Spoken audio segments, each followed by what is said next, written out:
تدبر قرآن امین احسن اصلاحی سورہ بنی اسرائیل آیات 40 تا 57۔ آگے کا مضمون۔ آگے کفار قریش کی قرآن سے بیزاری کے اصل سبب پر روشنی ڈالی گئی ہے کہ یہ لوگ چونکہ اپنے مذمومہ معبودوں کو چھوڑنے اور آخرت کو تسلیم کرنے پر تیار نہیں ہیں، اس وجہ سے قرآن اور پیغمبر سے چڑھتے ہیں۔ اسی ضمن میں بطور جملہ معترضہ مسلمانوں کو یہ ہدایت بھی فرما دی گئی کہ تم دعوت میں حکیمانہ طریقہ اختیار کرو، مخالفین کے رویے سے متاثر ہو کر زبان سے کوئی ایسا کلمہ نہ نکال بیٹھو جو ان کے بدکے ہوئے لوگوں کے لیے مزید وحشت کا سبب بن جائے۔ آیات کی تلاوت فرمائیے۔ اعوذ باللہ من الشیطان الرجیم، بسم اللہ الرحمن الرحیم۔ افاصفاکم ربکم بالبنین واتخذ من الملائکۃ اناثا انکم لتقولون قولا عظیما وَلَقَدْ صَرَّفْنَا فِي هَذَا الْقُرْآنِ لِيَذَّكَّرُوا وَمَا يَزِيدُهُمْ إِلَّا نُفُورًا قُلْ لَوْ كَانَ مَعَهُ آلِهَةٌ كَمَا يَقُولُونَ إِذًا لَابْتَغَوْا إِلَى ذِي الْعَرْشِ سَبِيلًا سبحانہ وتعالی عما یقولون علوا کبیرا تسبح لہ السماوات السبع والارض ومن فیہن وَإِن مِّن شَيْءٍ إِلَّا يُسَبِّحُ بِحَمْدِهِ وَلَٰكِن لَّا تَفْقَهُونَ تَسْبِيحَهُمْ إِنَّهُ كَانَ حَلِيمًا غَفُورًا وَإِذَا قَرَأْتَ الْقُرْآنَ جَعَلْنَا بَيْنَكَ وَبَيْنَ الَّذِينَ لَا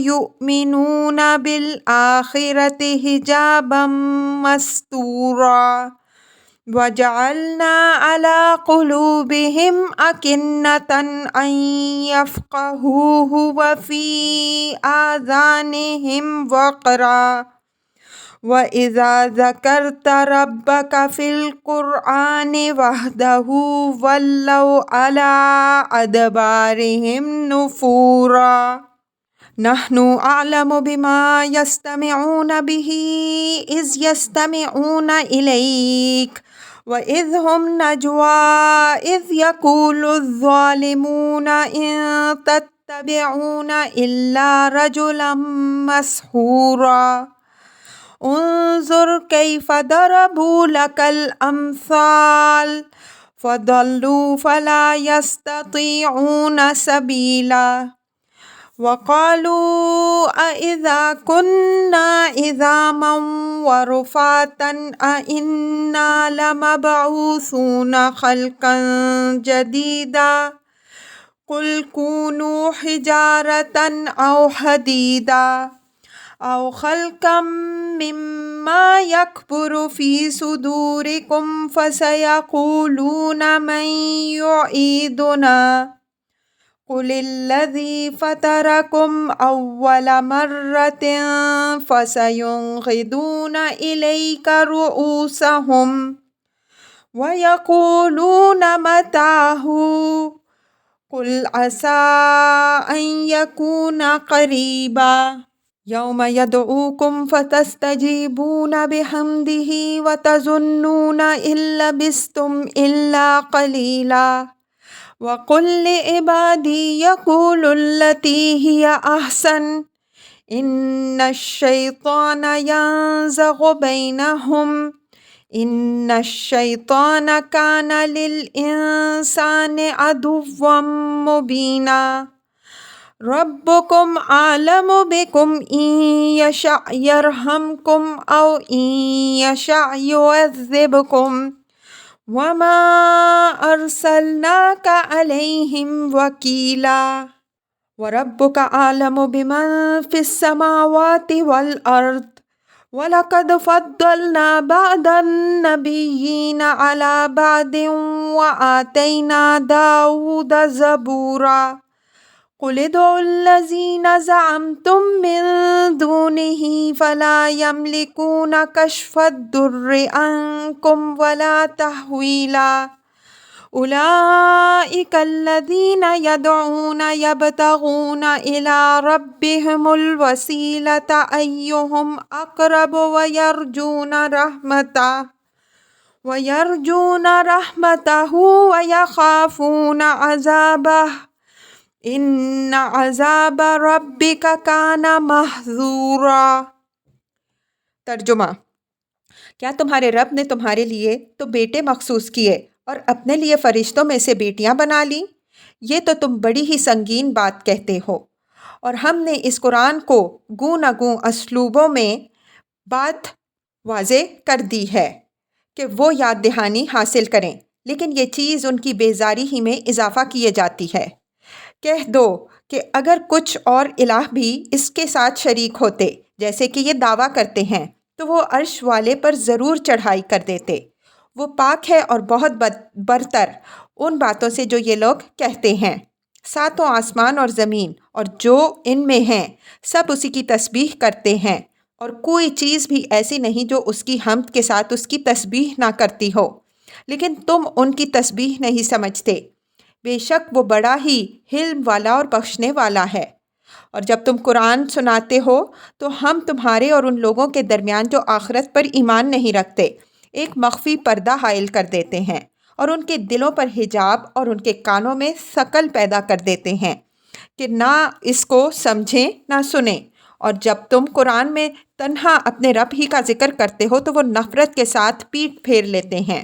اور ہم خوب جانتے ہیں کہ جب یہ لوگ تمہاری طرف کان لگاتے ہیں تو کس غرض سے کان لگاتے ہیں، اور جب کہ یہ آپس میں سرگوشیاں کرتے ہیں، جب کہ یہ ظالم کہتے ہیں کہ تم لوگ تو بس ایک سحر زدہ شخص کے پیچھے چل پڑے ہو۔ دیکھو تم پر کیسے کیسے فکرے چست کر رہے ہیں۔ یہ لوگ کھوئے گئے ہیں، کوئی راہ نہیں پا رہے، اور یہ کہتے ہیں کہ کیا جب ہم ہڈیاں اور ریزہ ریزہ ہو جائیں گے تو ہم از سر نو اٹھائے جائیں گے؟ کہہ دو کہ تم پتھر ہو یا لوہا بن جاؤ، کوئی اور شے جو تمہارے خیال میں ان سے بھی سخت ہو۔ پھر وہ کہیں گے کہ ہمیں کون دوبارہ زندہ کرے گا؟ کہہ دو وہی زندہ کرے گا جس نے تم کو پہلی بار پیدا کیا۔ پھر وہ تمہارے آگے سر ہلائیں گے اور کہیں گے کہ یہ کب ہوگا؟ کہہ دو کہ عجب نہیں کہ اس کا وقت قریب ہی آ پہنچا ہو۔ جس دن وہ تم کو پکارے گا تو تم اس کی حمد کرتے ہوئے اس کے حکم کی تعمیل کرو گے، اور تم یہ گمان کرو گے کہ تم بس تھوڑی ہی مدت رہے۔ اور میرے بندوں سے کہہ دو کہ وہی بات کہیں جو بہتر ہے۔ بے شک شیطان ان کے درمیان وسوسہ اندازی کرتا رہتا ہے۔ شیطان انسان کا کھلا ہوا دشمن تو ہے ہی۔ تمہارا رب تم کو خوب جانتا ہے۔ اگر وہ چاہے گا تم پر رحم فرمائے گا، یا اگر چاہے گا تو تم کو عذاب دے گا، اور ہم نے تو تم کو ان پر مسئول بنا کر مامور نہیں کیا ہے۔ اور تمہارا رب ہی خوب جانتا ہے ان کو جو آسمانوں اور زمین میں ہیں، اور ہم نے بعض نبیوں کو بعض پر فضیلت بخشی ہے، اور ہم نے داؤد علیہ السلام کو زبور عطا کی۔ کہہ دو کہ ان کو پکار دیکھو جن کو تم اللہ کے سوا معبود گمان کرتے ہو، نہ وہ تم سے کسی مصیبت کو دفع کر سکیں گے نہ اس کو ٹال ہی سکیں گے۔ جن کو یہ پکارتے ہیں وہ تو خود ہی اپنے رب کے قرب کی طلب میں سرگرم ہیں کہ ان میں سے کون سب سے زیادہ قرب حاصل کرتا ہے، اور وہ اپنے رب کی رحمت کے امیدوار ہیں اور اس کے عذاب سے ڈرتے ہیں۔ بے شک تمہارے رب کا عذاب چیز ہی ڈرنے کی ہے۔ الفاظ کی تحقیق اور آیات کی وضاحت۔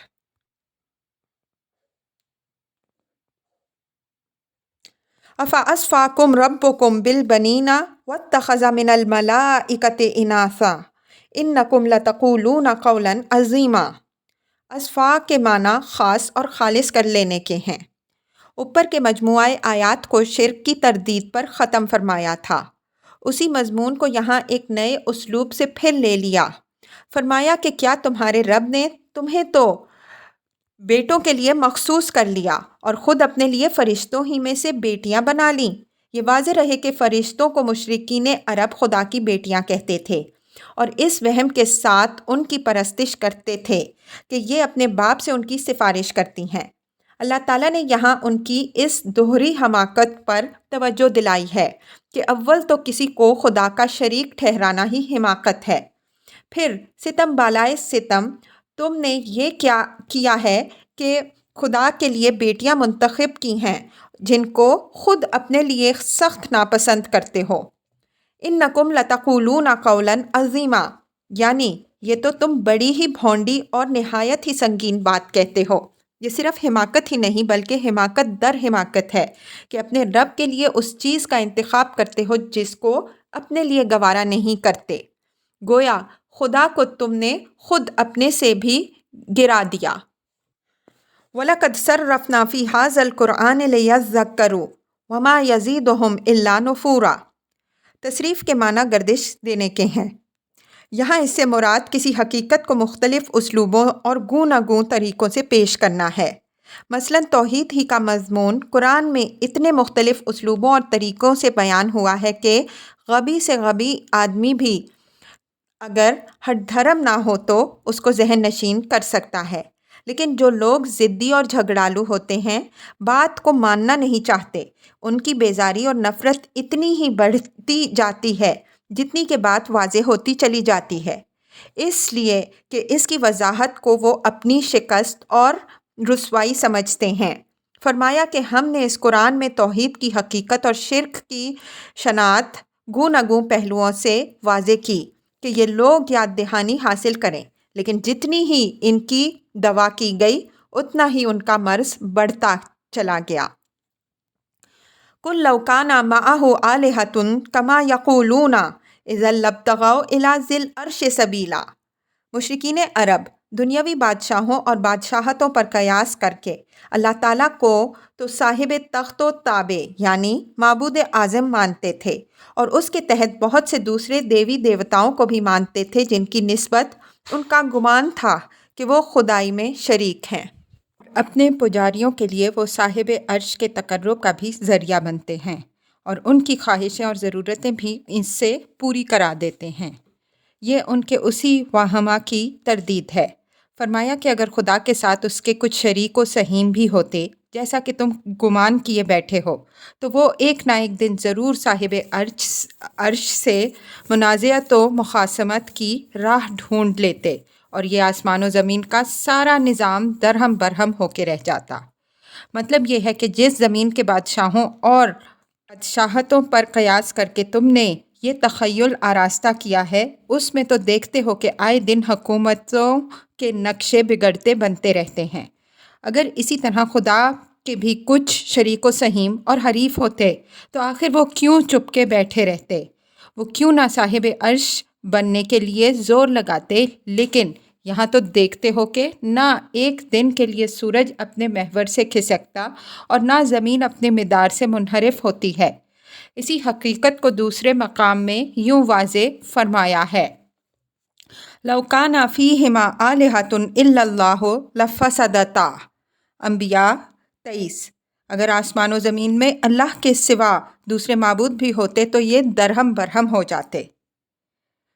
سبحانہ وتعالی عما یقولون علوا کبیرا، یعنی اللہ تعالیٰ اس قسم کے اوہام و خرافات سے بالکل منزہ اور نہایت برتر ہے۔ ان قیاسات و تشبیہات اس کی اعلیٰ صفات کے ساتھ کوئی جوڑ نہیں رکھتی۔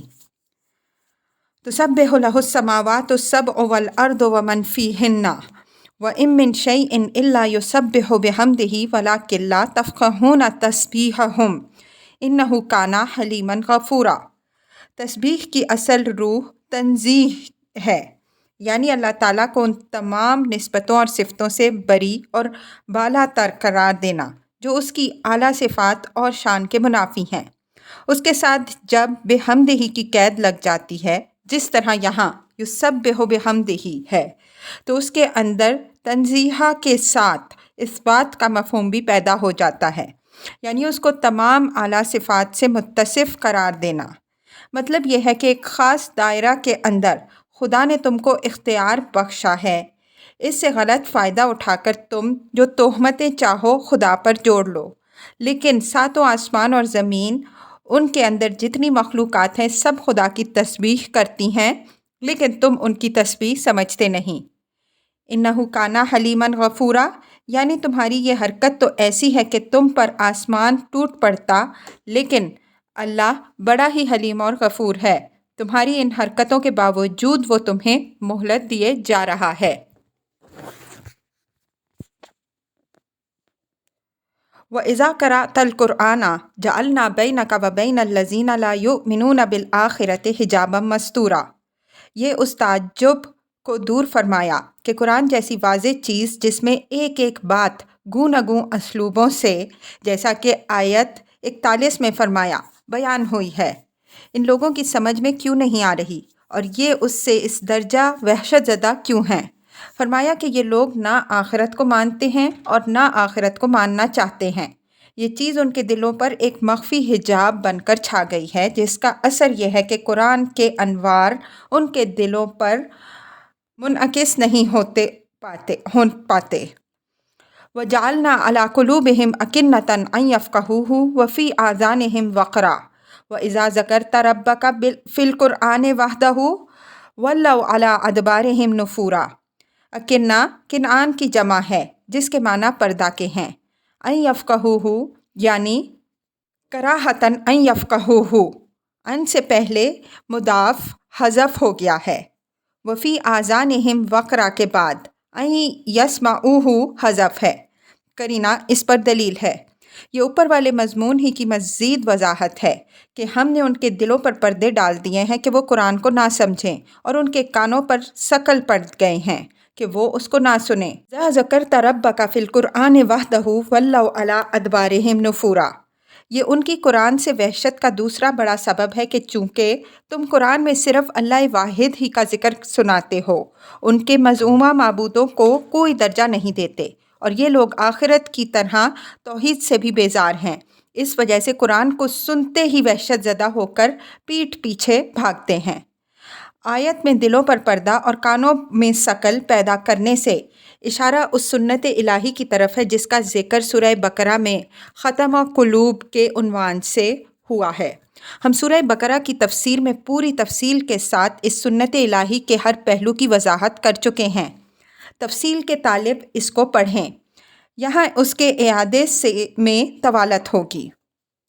نحن عالم بما یستمعون به اذ یستمعون الیک واذ هم نجوا اذ یقول الظالمون ان تتبعون الا رجلا مسحورا، یعنی یہ قرآن کو سمجھنے اور اس سے فائدہ اٹھانے کے لیے تو کبھی اس کو سنتے نہیں کہ اس سے کوئی ان کو نفع پہنچے، یہ تو اگر سنتے ہیں تو اس غرض سے سنتے ہیں کہ کوئی پہلو اعتراض اور نکتہ چینی کا ہاتھ آ جائے اور اس کو وہ اس کے خلاف بدگمانیاں پھیلانے کے لیے لے اڑے۔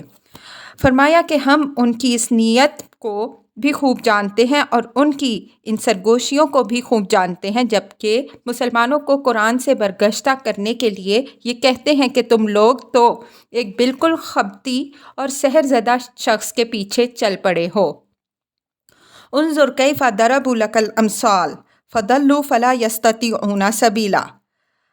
ضرب المثل سے یہاں مراد فکرے اور پھپتیاں چست کرنا ہے۔ ملاحظہ ہو آیات 8 تا 9 سورہ فرقان۔ مطلب یہ ہے کہ تم پر اور قرآن پر اعتراض کرنے کی کوئی راہ تو انہیں مل نہیں رہی ہے، اس وجہ سے یہ بالکل کھو گئے ہیں، نہ جائے ماندن نہ پائے رفتن، ماننا چاہتے نہیں اور تردید کا کوئی پہلو ہاتھ نہیں آ رہا۔ اس وجہ سے جس کے منہ میں جو کچھ آ جاتا ہے، دل کی بھڑاس نکالنے کے لیے وہی بک دیتا ہے۔ کوئی کاہن بتاتا ہے، کوئی مجنون، کوئی ساحر کہتا ہے، کوئی مسحور۔ مطلب یہ ہے کہ ایسے حواس باختوں کی باتوں پر صبر کرو اور ان کو ان کے حال پر چھوڑو، اصل حقیقت بہت جلد ان کے سامنے آ جائے گی۔ وَقَالُوا أَإِذَا كُنَّا عِظَامًا وَرُفَاتًا أَإِنَّا لَمَبْعُوثُونَ خَلْقًا جَدِيدًا، یہ آخرت کے بارے میں ان کے استبعاد کو نقل فرمایا ہے کہ وہ برسبیل استہزاء و طنز پوچھتے ہیں کہ کیا ہم جب سڑ گل کر ہڈیاں اور ریزہ ریزہ ہو جائیں گے تو ہم از سر نو اٹھائے جائیں گے۔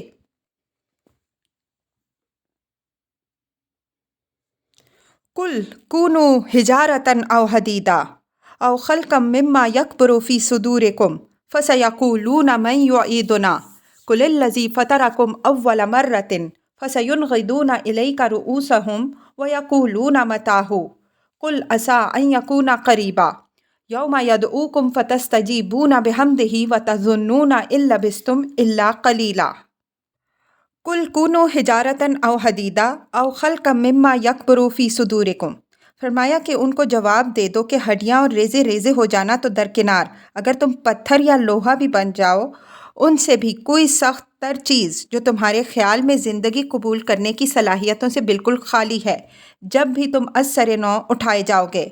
فَسَيَقُولُونَ مَن يُعِيدُنَا، فرمایا کہ تمہاری اس بات پر وہ کہیں گے کہ بھلا کون ہمیں اٹھائے گا۔ یہ استفہام انکاری ہے، یعنی وہ کہیں گے کہ بھلا سل گڑ جانے کے بعد کون ہمیں دوبارہ اٹھا سکتا ہے۔ اس کا جواب بتایا کہ قُلِ الَّذِي فَطَرَكُمْ أَوَّلَ مَرَّةٍ، ان سے کہہ دو کہ وہی جس نے تم کو پہلی مرتبہ پیدا کیا۔ یہ جواب نہایت مختصر لیکن بھرپور ہے۔ مطلب یہ ہے کہ جس خدا کو تمہیں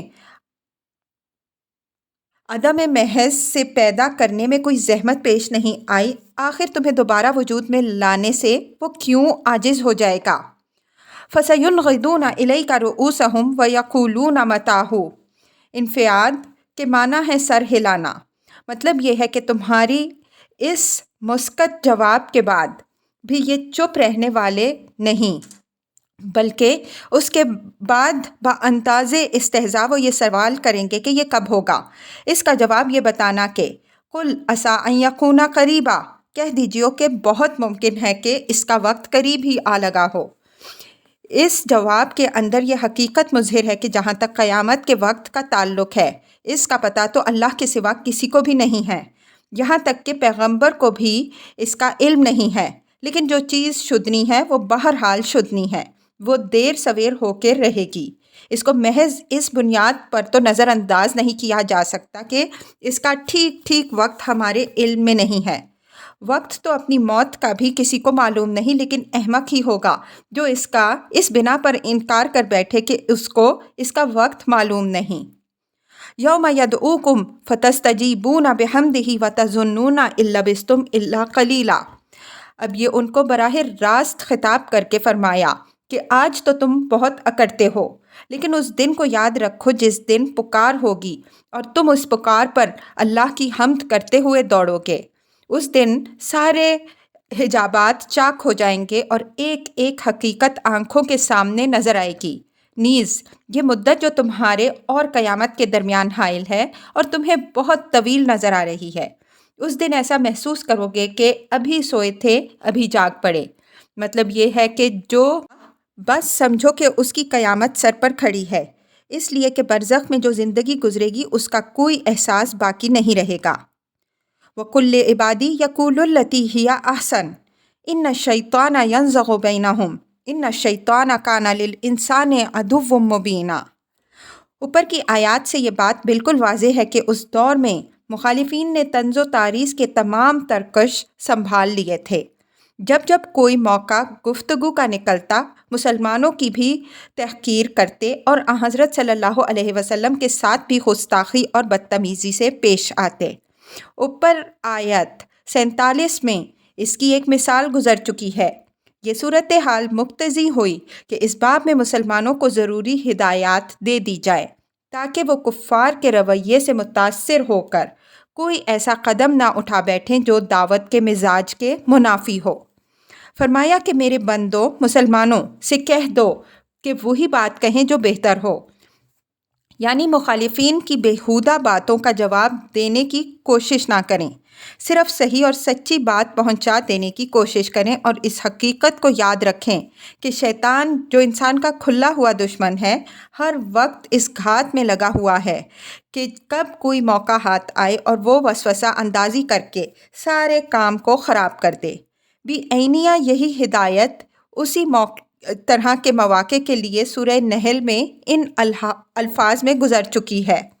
ادعو الی سبیل ربک بالحکمۃ والموعظۃ الحسنہ وجادلہم باللتی ہی احسن ان ربک ہوا عالم بمن ضل عن سبیلہ وہوا عالم بالمہتدین۔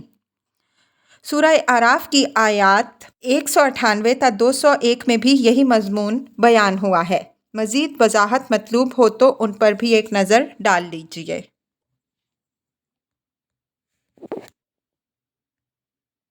ربکم اعلم بکم وَإِن یشاء یرحمکم او ان یشاء یعذبکم وما ارسلناک علیہم وکیلا۔ یہ دعوت کے معاملے میں مومنین اور پیغمبر صلی اللہ علیہ وسلم کی ذمہ داری کی حد واضح فرما دی تاکہ کفار کے معاندانہ رویے سے ان کے دل تنگ نہ ہوں۔ فرمایا کہ یہ خدا ہی کو معلوم ہے کہ کون رحمت کا مستحق ہے اور وہ ہدایت پا کر رحمت کا مستحق ہوگا، اور کون عذاب کا مستحق ہے اور وہ گمراہی پر جمع رہے گا اور عذاب کا سزاوار ٹھہرے گا۔ پیغمبر صلی اللہ علیہ وسلم اور اس کے ساتھیوں کی ذمہ داری صرف دعوت کو پہنچا دینے کی ہے۔ ان پر یہ ذمہ داری نہیں ہے کہ وہ لازماً سب کو مومن بنا ہی دیں۔ مطلب یہ ہے کہ تم کوئی داروغہ تو ان پر مقرر نہیں ہو کہ ان کے کفر و ایمان کے معاملے میں تم سے جواب دہی کرنی ہو۔ تمہارے اوپر ذمہ داری صرف حق پہنچا دینے کی ہے اور پہنچا دو۔ ماننا نہ ماننا ان کا کام ہے اور اس کی پرسش خدا کے ہاں انہی سے ہونی ہے، تم سے نہیں ہونی، تو تم بلا وجہ زیادہ پریشان کیوں ہو؟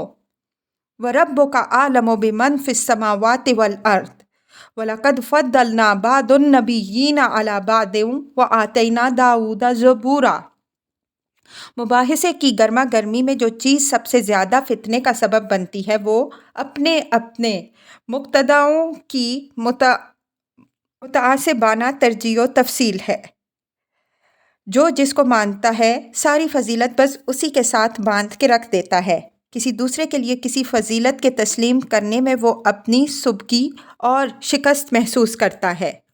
اس دور میں معلوم ہوتا ہے کہ یہ فتنہ بھی اٹھ کھڑا ہوا کہ یا اس کے اٹھ کھڑے ہونے کا اندیشہ تھا، بالخصوص اس وجہ سے کہ یہود، جیسا کہ پیچھے گزر چکا، اپنی تمام فتنہ سازیوں کے ساتھ میدان مخالفت میں اتر آئے اور وہ مخالفین کی پیٹھ ٹھونک رہے تھے۔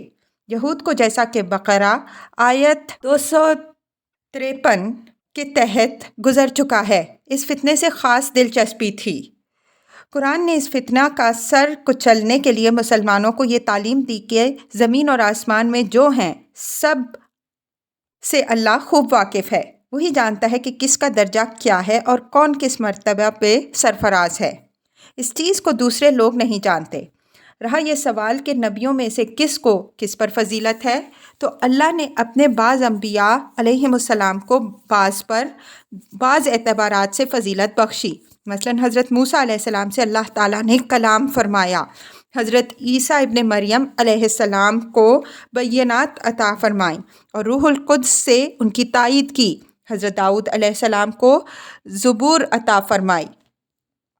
نبیوں کے باب میں یہی نقطۂ نظر صحیح ہے اور مسلمانوں کو اسی پر جمے رہنے کی تاکید ہوئی ہے کہ وہ حضرت صلی اللہ علیہ وسلم کے اختصاص و امتیاز کے جو پہلو ہیں ان کا بھی اظہار و اعلان کریں اور دوسرے نبیوں کو جو امتیازی پہلو ملے ان کو بھی تسلیم کریں۔ اس مسئلے پر بقرہ آیت 253 کے تحت ہم جو کچھ لکھ آئے ہیں ایک نظر اس پر ڈال لیجئے۔ حضرت داؤد علیہ السلام کو جو زبور عطا ہوئی اس کا خاص امتیازی پہلو یہ ہے کہ آسمانی کتابوں میں یہی ایک کتاب منظوم شکل میں ہے جو تمام تر حمد و تمجید کے نغمات پر مشتمل ہے۔ قُلِ ادْعُوا الَّذِينَ زَعَمْتُم مِّن دُونِهِ فَلَا يَمْلِكُونَ كَشْفَ الضُّرِّ عَنكُمْ وَلَا تَحْوِيلًا۔ اوپر کی 3 آیتیں جیسا کہ ہم عرض کر چکے ہیں اثناء کلام میں بطور جملہ معترضہ برسر موقع تنبیہ و ہدایت کے لیے آ گئی تھیں۔ اب پھر کلام اپنے اصلی سلسلے پر یعنی آیات 51 تا 52 سے جڑ گیا ہے۔ اوپر ارشاد ہوا تھا کہ جس ساتھ کے ظہور کے لیے تم جلدی مچائے ہوئے ہو، کیا عجب کہ اس کا وقت قریب آ پہنچا ہو۔ اب یہاں فرمایا کہ جن کو تم خدا کا شریک بنائے بیٹھے ہو، اگر تمہارا گمان یہ ہے کہ وہ تمہاری مدد کریں گے تو ان کو بلا دیکھو، نہ وہ کسی مصیبت کو دور کر سکیں گے اور نہ یہی کر سکیں گے کہ کچھ دیر کے لیے اس کا رخ کسی اور طرف موڑ دیں۔ اولئک الذین یدعون یبتغون الی ربہم الوسیلۃ ایہم اقرب ویرجون رحمتہ ویخافون عذابہ ان عذاب ربک کان محذورا، یعنی جن فرشتوں کو یہ خدا کا شریک بنائے بیٹھے ہیں وہ تو خود ہر وقت خدا کے قرب کی طلب میں سرگرم رہتے ہیں، وہ اس کی رحمت کے امیدوار اور اس کے عذاب سے ڈرتے ہیں، اور کیوں نہ ڈریں، تیرے رب کا عذاب چیز ہی ایسی ہے کہ اس سے ہر شخص ڈرے اور بچے، خواہ وہ کتنا ہی عالی مقام ہو۔